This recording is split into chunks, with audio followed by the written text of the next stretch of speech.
continuación, os presento a mi compañero, el doctor Lara Erguedas, neuropediatra, que trabaja también con nosotros en la unidad y va a presentar la consulta monográfica del síndrome de Angelman. Bueno, muchas gracias, Charo. Yo no voy a hablar del síndrome porque ya has hablado y no tenemos mucho tiempo. Lo que os voy a comentar, nosotros creamos la consulta monográfica en mayo del 2012 con idea de integrar a estos pacientes y darles y conocer mejor la enfermedad y darles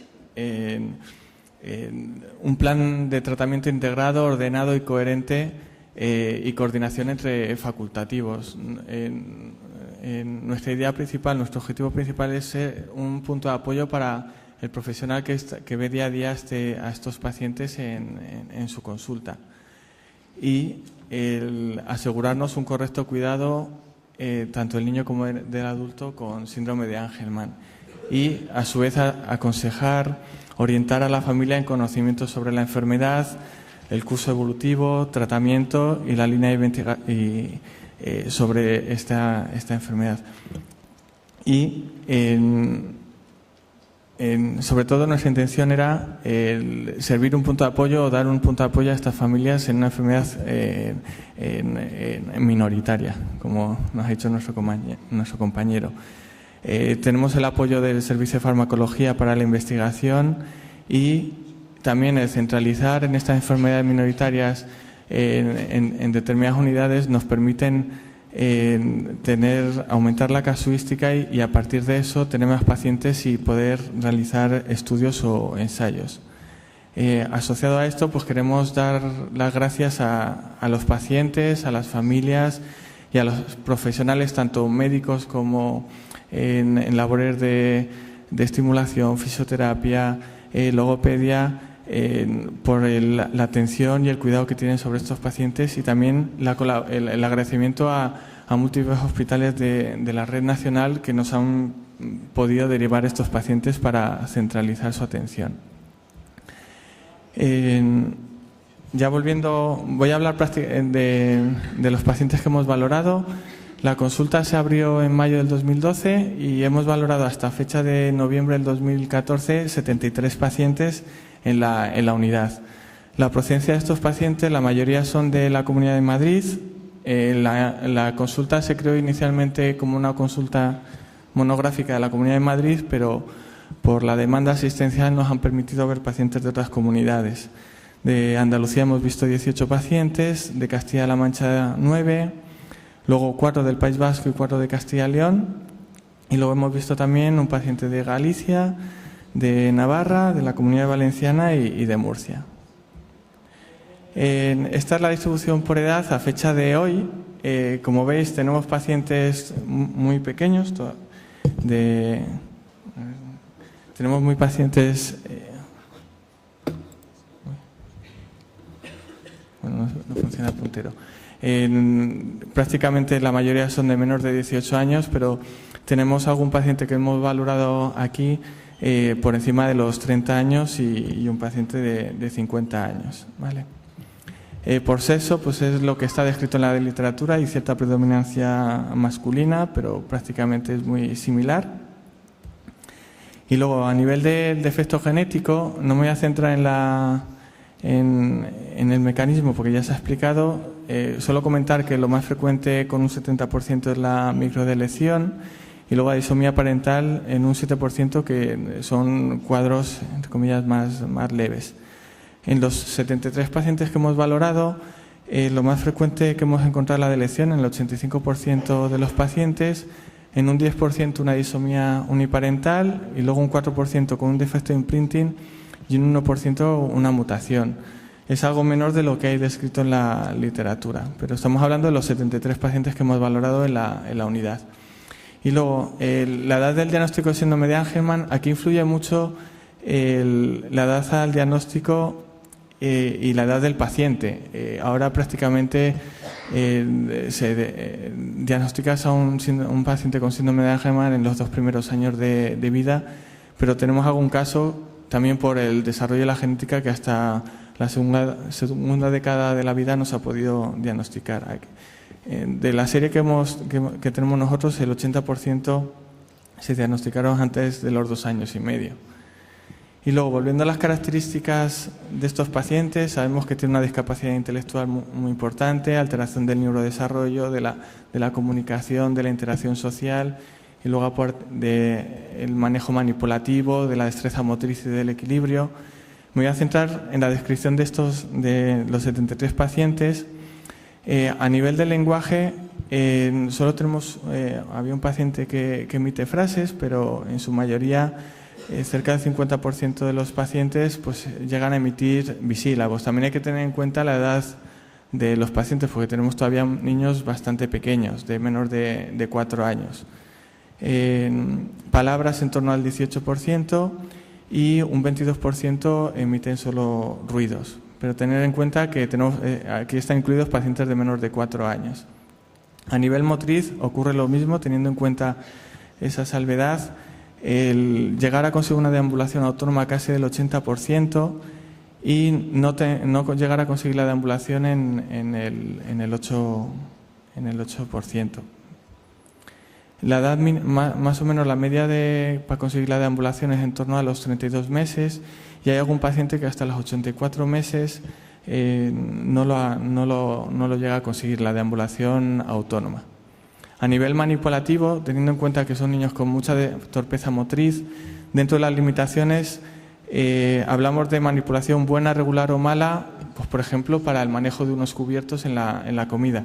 Pues aquí más o menos tener una manipulación buena, regular o mala, pues hay una distribución de 1/3 en cada una, pero siempre con la limitación de hablando de manipulación para la vida, para por ejemplo el manejo de cubiertos para comer o comer solo. Luego también algo que les limita a estos niños, también teniendo en cuenta la edad, si llegan a controlar o no los esfínteres, si los controlan durante el día a la noche o no los llegan a controlar. En torno al 50% de los pacientes no llegan a controlar los esfínteres, teniendo en cuenta también que tenemos pacientes pequeños en nuestra serie. A nivel de comportamiento y de la conducta, sabemos que son niños más inquietos y que pueden tener problemas de comportamiento. De los niños que hemos valorado, inquietud pues llegan a tener en torno al 30% que puede requerir medicación. Y a nivel de conducta también, una conducta importante que requiera tratamiento, pues tenemos, lo normal es que tengan una conducta leve, moderada, pero que lleguen a requerir tratamiento pues en torno al 25% de los pacientes. Y luego a nivel de otros datos hallados, pues la neuroimagen no es definitoria en estos pacientes, la mayoría, el 85% tienen una neuroimagen normal, luego pueden tener otros cambios inespecíficos como aumento de la cisura de Sylvia, adelgazamiento del cuerpo calloso, alteración de sustancia blanca o retraso en la mineralización. Y luego hay otros niños que pueden asociar otro tipo de patologías sociales, sobre todo defectos autoinmunes, hipotiroidismo o pacientes por su espasticidad que requieran tratamiento quirúrgico con una tenotomía o cirugía de un estrabismo.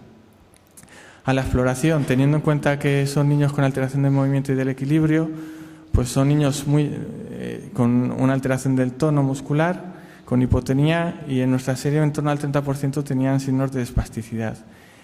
Y centrándonos en estas 5 características principales, pues a nivel de exploración, pues en torno al 88% tenían un fenotipo típico a nivel facial, y luego otros problemas que les pueden limitar a nivel sobre todo motriz, pues en torno al 50% temblor, también las estereotipias, el cuadro de inestabilidad en la marcha con ataxia pues prácticamente en todos ellos, y una escoliosis limitante en torno al 30%. Y luego, ya centrándonos en la epilepsia, de nuestra serie, en torno a de los 73 niños, el 80% tenían crisis convulsivas. La edad media de inicio, como bien han comentado mis compañeros, es en torno a los 2 años. Hay niños que debutan con 6 meses y hay otros niños que pueden debutar en torno a los 10 años. Pero entonces la media es en torno a los 2 años y la duración luego de la epilepsia hasta que se puede llegar a controlar es en torno a los 6 años desde el inicio de la epilepsia, aunque hay niños que pueden proseguir con la epilepsia. El tipo de crisis, como han comentado mis compañeros, son crisis parciales de desconexión, mioclonías, ausencias atípicas, Niños de debut precoz pueden incluso debutar con un síndrome de West o tener estatus no convulsivos, o sea, que pueden hacer multitud de crisis convulsivas.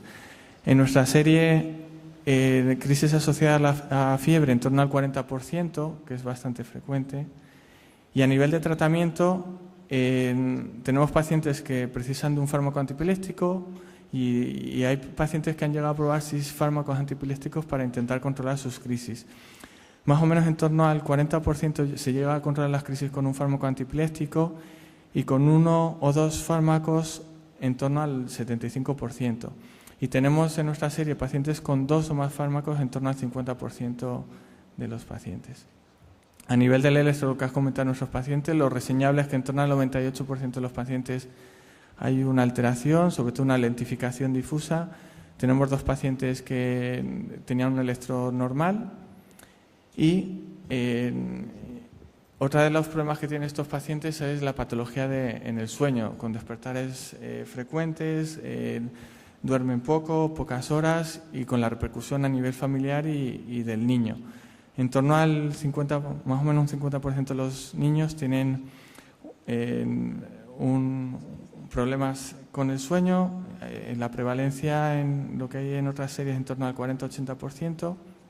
Y de estos pacientes, sabéis que casi todos habéis probado con la melatonina.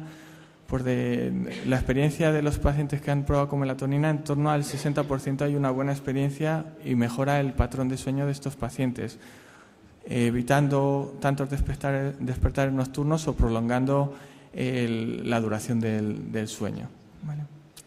Y a nivel de tratamiento, ya para finalizar, también teniendo en cuenta la edad de estos pacientes, en torno al 60% están en centros de educación especial, en torno a un 12%, que son los pequeños, niños están en centros de atención temprana y hay un 12% de los niños de los 73 que hemos valorado que están en colegios con integración.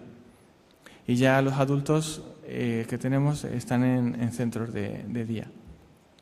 Y de terapias, pues luego se hablará en la segunda mesa: estimulación psicomotriz, logopedia, fisioterapia, hidroterapia, terapia ocupacional, terapia con animales, musicoterapia, etcétera. Y yo ya termino, quería poner una serie cortita, unos pocos datos de los pacientes que hemos valorado.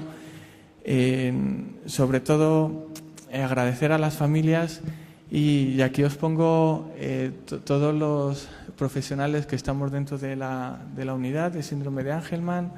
La experiencia nuestra ha sido muy buena, hemos trabajado muy bien todos en equipo y con ganas de continuar. No voy a nombrar a ninguno, pero aquí les tenéis todos reflejados. Hacer también mención especial a Maite, nuestra secretaria, y también a Marta por su apoyo inicial y continuado. Y nada, muchas gracias.